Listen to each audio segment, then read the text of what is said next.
What is going on, you guys? Jacobrdoty here, back for another vlog, and today is a cooker. It is so hot outside, so bright, beautiful blue skies though, but we're actually hitting like 100 degrees today. Although it is tinted, it still gets super hot in there, even with the AC on, and that engine, you know, the big V8, they make a lot of heat. But I'm not gonna sit here and whine. It's a beautiful day. I'm lucky to be dealing with this type of weather because at least it's a dry heat out here in California. Do want to say real quick, before this video really gets going, I am so excited for the tracks to start opening up again. I was reading some posts that Sacramento Raceway might actually start opening up here in the next few weeks. Hopefully it kind of cools off so that way it's not super hot out there racing. But today's video topic was actually requested by quite a few of you guys because you guys have seen that I've been downshifting, and what that is, you know, rev match downshifting mainly. And I've been using that technique, and I didn't really show it in my other driving video. I know a lot of people just downshift and it's rougher on their transmission, but I think I can show you guys a few tips and tricks about downshifting that might make it a lot easier for you guys and hopefully give you the confidence to go out there and try it in your car, because this right here, this one technique, transforms your driving experience. I guess I should say transforms your driving experience if you have a manual. If you have an automatic, nothing's really gonna change. You just press a button if it's a 13, 14 with select shift. But if you have an 11 or 12 SOL, you're just gonna have to let the transmission do its thing. But without further ado, we might as well get this baby started up. It's been a cold start, but 100 degrees outside. It's also mega dirty, so please do not judge me for that, but we're gonna back her up. Woo! I'll back her up for you guys, and then we'll do a little walk around so you guys can hear it. Oh, look, I even have bird poop right there. I never let this thing have bird poop on it. I would clean it, but then I have to clean the whole windshield, and it's hot as crap outside, and I'm not trying to do that. I don't know if I've given you guys a proper walk around here in a bit, so let's do it while she's warming up. Yes, aired up all the way. This is how much wheel gap I have at air up. I don't actually drive like this. It's just so I can get, you know, onto my driveway. It's pretty steep, as you guys can probably see. Headlights are still doing well. Bugs just completely destroyed my front end. One of the bad sides of having a black car is your front end gets destroyed, and you can see it all over the place. But if you had like silver, like my other car, you don't really notice it too much. It also needs a polish and just all around good detail. It's been quite a while. Oh, I don't even want to show you guys. It's so dirty. I don't even know if you guys could pick that up because of the camera. She's dirty. Even the exhaust tips are dirty. When I got this car, I never let it get this dirty. Like, this used to never happen, but now I've gotten so lazy about it.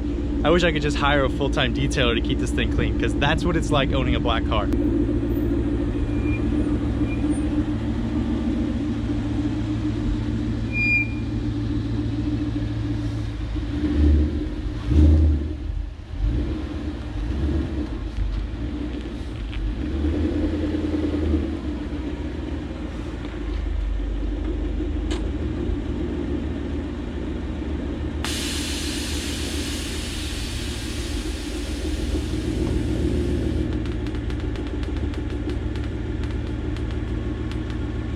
There she is, aired out for you guys.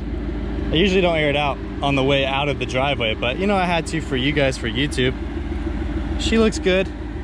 I'm all about the stance life. However, don't get me wrong, I would like to throw some fatties on there, especially, like I said, when these tracks start opening up and we start heading out there.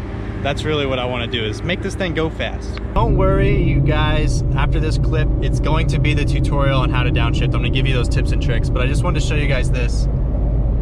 106 right there on my thing, on my external temperature. 106, it was just 107. It's prickly. Like, you step outside, it feels like needles are on your skin. But on the flip side, I'm gonna be getting a really nice tan with all this sun. Obviously, gotta be careful about that because I am white and I will burn, so I'll be careful about it.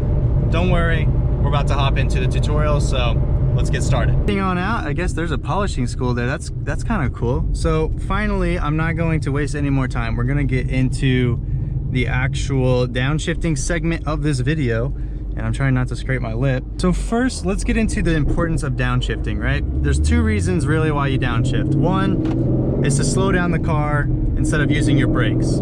That's why I use it for the most part.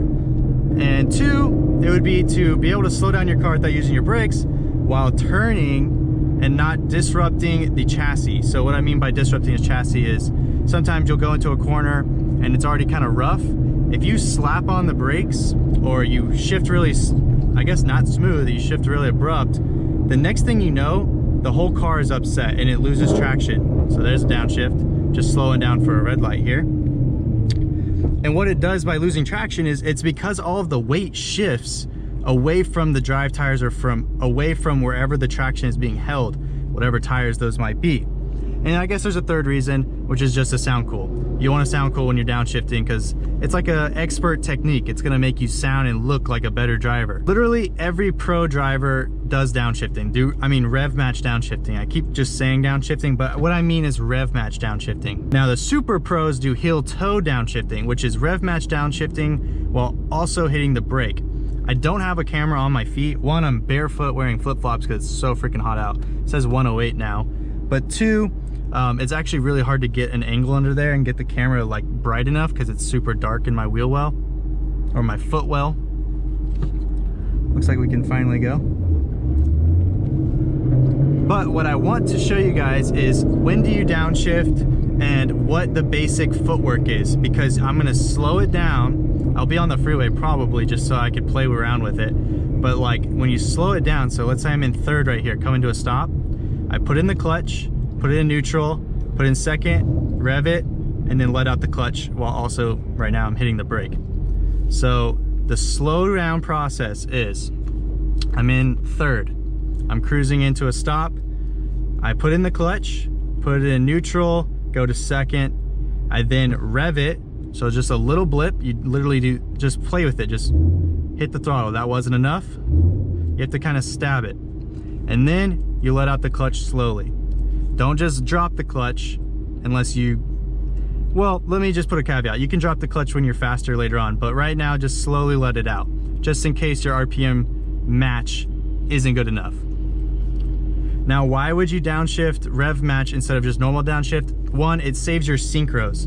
So the gears, if you don't know how the gearbox works, there's gears that have to match up with the speed of others and they synchronize, and that's what the synchros do. So that's basically what you're saving to make that last longer. This looks like a crazy bump. Oh yeah, off-road, going bogging. So there's a lot of reasons to downshift, and rev match downshift mainly. Also, whenever you're in a roll race, not saying you should street race, but if you were and you wanted to hop into a better gear, so let's say right here in fourth, you don't have any power, stay on your side there, sir. I downshift. Now I'm in my gear with the higher RPM. If I wanted to really get up there, there's second. So see, I just barely breathe on the throttle and she really wants to go. And we're gonna upshift so that way I'm not going super fast. But really, there's so many benefits to rev match downshifting. I really hope that all of you guys try it if you guys don't already. It makes, I mean, it's basically just the opposite of normal shifting, upshifting. You just give it a little blip in between. So, and now I'm in the gear so I can get more speed. Now I'm at 4,000 RPM. Going to fourth, 3,000. Going to fifth, 2,500. If I want to get into my gear, I can go all the way down. And now we're in. So that's really why I like to downshift. It's a skill.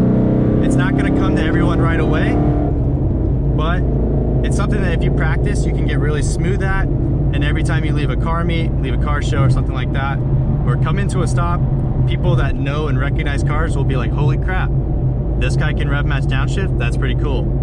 And if you can showcase that you're on the brakes while still rev matching, you look like an absolute beast. I'm telling you, if you can hit the brakes and roll into the heel toe downshifting while rev matching, you're like up there. Like that's pro level driving stuff. This is kind of middle ground. I guess there's an argument for going too slow as well as going too fast in traffic.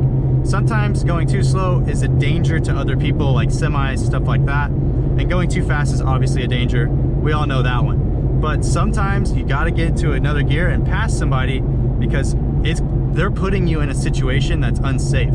So having more horsepower is sometimes safer than not having enough. So like, let's say I don't know. Let me just say I had somebody merging into me and I need to get over. If I tried right now in this gear, I'm going nowhere. That guy hit his brakes and that's why I'm moving up on him, but I'm giving gas and I'm really not going anywhere. However, if I do, now we're grooving because I downshifted. I went literally from 6th to 4th, which is one of my favorites. And you heard me do 2 downshifts, 2 rev matches. That's really how simple it is. You can layer them up depending on your speed. You don't want to be downshifting all the way into 2nd when you're going 70 miles an hour. About there, I'd go into 3rd gear, max. Like I'm at 75. Let me go into 4th, or 5th, 4th. 3rd's really high. I'm at 55. But this car can take it with the Boss manifold. It loves high RPMs. And honestly, if I were to get into a fiasco where I really needed some power, that's probably where I would have been in that speed. I'm not a pro driver, that's my disclaimer. Don't, do this and cause an accident. Do it out in the open where you're not gonna run into somebody, or you don't have to stop or else you'll hit something. Just kind of do it on the freeway and practice your downshifts. And try to be as smooth as possible. The way you'll know you're really good at it is when you downshift, it's the perfect RPM where the body does not rock slower or faster. You don't like jump forward and you don't like push down as if you're slowing down. That's how you'll know it's a nice smooth downshift. Like I can make one like that. You don't even feel anything. Nothing. It's just nice and smooth. Now that's your ideal downshift. And that way you're not putting extra wear and tear on your transmission. You're getting to your power band faster, and you can make passes and pulls, whatever you want to do, just so that way you also sound like a really good driver. As always, I hope you guys enjoyed, and if you did, then please comment, like, and subscribe, and I'll see you guys next time.